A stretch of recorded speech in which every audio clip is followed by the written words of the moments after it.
তো হ্যাঁ, আবারও একটা ভর্তা রেসিপি নিয়ে চলে এসেছি। গেস করতে পারছো কি ভর্তা? হ্যাঁ, বরবটি চিংড়ি ভর্তা। ফার্স্টে এই বরবটিগুলোকে সুন্দরভাবে ধুয়ে কেটে নিতে হবে। যেভাবে ইচ্ছাই কাটতে পারো। যারা যারা বরবটি খেতে পছন্দ করো না, তারা এটা খাওয়ার পরে বরবটি খাবে, এটা লিখে দিলাম।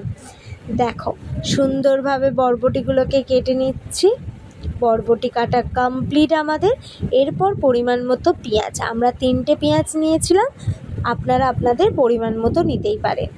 ফার্স্ট পেঁয়াজগুলোকে একদম স্লাইসলি কেটে নেওয়া হয়েছে, তার সাথে কিছু কাঁচা লঙ্কা আর রসুন নেওয়া হয়েছে। তারপর জল গরম করে বরবটিগুলোকে হালকা সিদ্ধ করে নিতে হবে। একদমই বেশি সিদ্ধ করার দরকার নেই, হালকা সিদ্ধ করে আমরা সেটাকে তুলে নেব। দেখো, বরবটি সিদ্ধ হয়ে গেছে। তারপর কড়াইয়ে তেল গরম করে শুকনো লঙ্কা পেঁয়াজ দিয়ে সুন্দরভাবে হালকা বাদামি কালার যতক্ষণ না হচ্ছে ভাজতে হবে। তার সাথে রসুন আর কালো জিরে দেয়া ভোলা যাবে না কিন্তু। দেখো, আমাদের ভাজা হয়ে গেছে, সেটাকে তুলে নেওয়া হলো। তারপর সেই তেলেই আমরা বরবটিগুলোকে দিয়ে দেবো হলুদ আর নুন দিয়ে। একদমই বেশি ভাজার দরকার নেই, হালকা এদিক ওদিক নেড়ে আমরা সেটাকে তুলে নেব। হ্যাঁ, গ্যাসের আঁচটা মিডিয়ামেই রাখতে হবে। দেখো, বরবটি ভাজাও কমপ্লিট। তারপর শিলনোড়া নিয়ে ফার্স্টেই পেঁয়াজ রসুন আর লঙ্কাগুলোকে বাটতে শুরু করে দেওয়া হলো। তো কারা কারা শিলে বাটা ভর্তা খেতে বেশি পছন্দ করো অবশ্যই জানিও।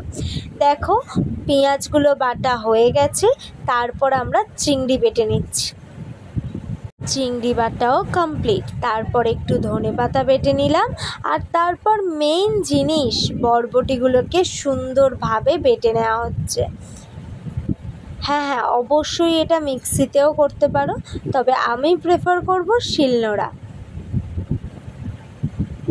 দেখো, বরবটিগুলোকে সুন্দরভাবে বেটে নেওয়া হলো। বরবটি বাটা প্রায় কমপ্লিট। তার সাথে এবার চিংড়ি, ধনেপাতা আর ওই পেঁয়াজ লঙ্কা রসুনের পেস্টটা দিয়ে ওপর থেকে তেল দিয়ে সুন্দরভাবে মেখে নেওয়া হলো। তো বরবটি ভর্তা আমাদের রেডি। তো কেমন লাগলো এই রেসিপিটা অবশ্যই কমেন্টে জানিও। তো এই দিয়েই এক থালা ভাত খাওয়া হয়ে যাবে। দেখো, কমপ্লিট আমাদের বরবটি চিংড়ি ভর্তা।